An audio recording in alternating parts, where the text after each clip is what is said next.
Do you know when I was in fucking high school, there was these two kids, right? These two rich kids. One of them got a fucking Pontiac Trans Am, like a brand new one, the F-body, you know, the one that everybody fucking loved in the 80s, the Knight Rider version. He got the fucking Trans Am. This kid was like a 16, 17-year-old kid. He had a brand new, like 19, whatever, 85, 86 Trans Am. So the other rich kid's parents, they're like competing, bought this other kid a fucking 1985 or 1986 IROC Z.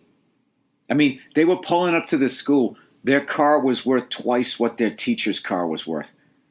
I remember there was this teacher, foreign language teacher, and he had this giant boat from the early 70s, and the door lock was, like the door wouldn't close. And to this day, there's no excuse for this guy not just getting the fucking door fixed. He fucking tied like a 1/4-inch rope around like the handle of the door and then like 15 times around his headrest. And he'd have to get out the fucking passenger's side. And one of the great things about getting old is you stop giving a fuck about what people think about you. But for the most part, that's a great thing. But in that instance, that was not a good thing. That was not a good thing for people to see, because being a teacher is a tremendous profession. But you can't show up in a piss yellow fucking boat that you got the fucking door tied to the headrest. I mean, as much as you love something, you want to be able to support a fucking family. I always thought, looking back years later, that there might have been a half dozen people that were considering being a teacher, myself one of them. And once you saw that, you're like, yeah, you know what? I don't think I want to do that. I don't want to walk around with a dirty sport coat having to get out the passenger side of my fucking car because I can't even afford to get the goddamn door lock fixed. You drove like 3 of the 4 years I was in high school. This guy would pull up in that fucking car. So anyways, these two kids got these cars, and so of course they're driving around like maniacs. Of course everybody's drinking and driving. This was the 80s. This was like, this was some sort of, I don't know. It was an activity that was done. You went out, you found someone of age to buy you a case of beer, and then you just drove around town. There was nothing to do. You drove around town and tried to run into other kids you went to high school with, and they would be driving around, with the 12-pack in their car, and then you'd be like, where you going? And then you'd find some dead-end street, and you'd all go down there, and then the cops would come down and break it up, and then you'd drive around, and everybody would gather someplace else. It was weird. There was no cell phones, and somehow everybody figured out where the hell everyone was going.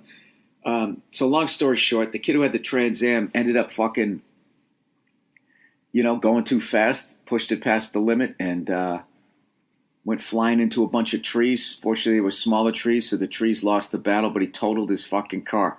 That was right as we were graduating. So you know what his parents did? To teach him a lesson, they went out and they bought him a Corvette.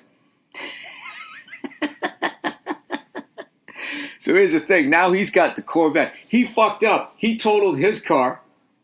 They went out and not only bought him a brand new car, they bought him an even better car. He had a Corvette. So now the other kid who didn't fuck up his car is now looking at his IROC like it's a piece of shit. So within 3 months, he then had a Corvette. And beyond, so he could one-up the other kid, he had a custom interior. He had like all this wood put on the inside of it because the 80s Corvettes, the interior was unbelievably plain. And that was the last I ever saw of either one of them, because then I graduated. Except for the kid who got the custom Corvette.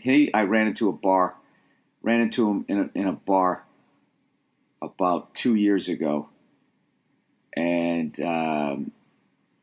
he was hammered and proceeded to say some of the most racist shit I've ever heard in my life. And I just sort of slowly backed away like, all right, buddy, see you in another 30 years.